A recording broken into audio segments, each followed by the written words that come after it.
Hello everybody, good morning. Today is my day to transfer an branch company of this hotel. And the schedule is 9 o'clock.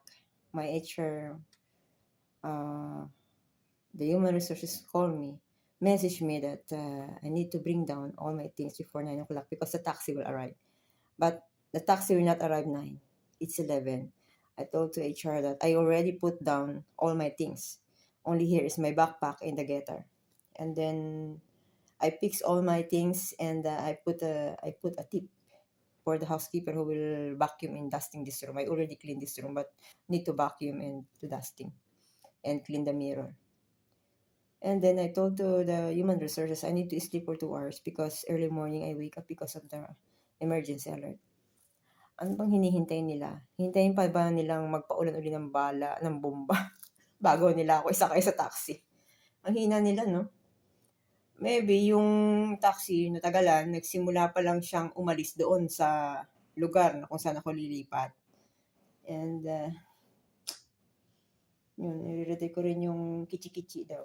Kasi marami akong gamit. Okay lang naman, parang sa apartment lang yan eh. Yung kalahati binabayaran ng hotel, yung kalahati binabayaran ng worker. I understood na yan. Hindi man natin yan ikakayaman yung mga bagay na yan. Mahalaga, makalipat na ako. And then nakasalubong ko nga yung taga-Spain na maintenance. Ang sabi niya, nabalitaan niya na ang hotel sa Dead Sea ay sarado, sagur. So yung mga worker doon, yung iba na Pilipino, ipapadala dito sa hotel after kong umalis. Isang babae daw at isang lalaki. Yun. Anyway, good luck sa kanila. Good luck din sa akin. Digmaan ngayon. Ang mahalaga ngayon, hindi pera. Ang mahalaga ngayon, may trabaho ka, may panggastos kang pagkain, buhay ka. Yun yung mahalaga ngayon. Yun yung goal ko ngayon. At mailusot yung, meron kasi kaming biniling ticket ni Trail na kailangan namin magbakasyon kasi 3 taon na mahigit kami hindi umuwi. Ang problema ngayon, digmaan. Nalalapit na yung pag-uwi namin. After this month maybe, preparation namin ng mga requirements para sa aming pagbabakasyon. Gusto ko rin magbakasyon. Pero wala tayong magagawa kung makakansela yan. Pero gusto ko talagang umuwi, magbakasyon. And then, malaki na rin na itulong sa akin ng Israel. Hindi naman sa ako'y mayaman, tama lang yung buhay. Nakatulong sa magulang ko, mga kapatid ko. At ang mahalaga dito, kaming mga OFW, pag lumalabas ng bansa, tumatapa kami sa red carpet bago kami tumuntong sa eroplano. It means we are the bayaning Pilipino. At pag uwi namin, tatapak uli kami sa red carpet. Kailangan ay kumpleto ang aming katawan. Walang bawas. Umalis kami na kumpleto, babalik kaming kumpleto. Ganon. Pray lang, always. Okay, matutulog muna ako ng 1.5 oras. Before 11 o'clock, tatawagan ako ng HR na bumaba ka na. Dala ko yung backpack. Naka-ready na, malinis yung room. O, diba? No hassle.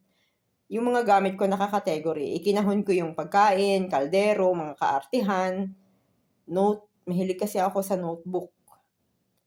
Hindi man ako estudyante. Notes, magazine, yung mga frame Jesus Christ, nilagay ko na doon sa kahon. Sama-sama na yon. Nasa maleta yung damit, sa isang maleta yung kumot. Naka-plastic yung pang-blanket ko na pang-winter, pati yung laruan ko naka-plastic yon. And then yung Bible, nakamaleta din na maliit. Tapos, yung document, nakamaleta, sa medium na maleta. Meron din akong basta yun yung mga gamit na ginagamit ko talaga. Hindi yung talagang gamit na gamit lang.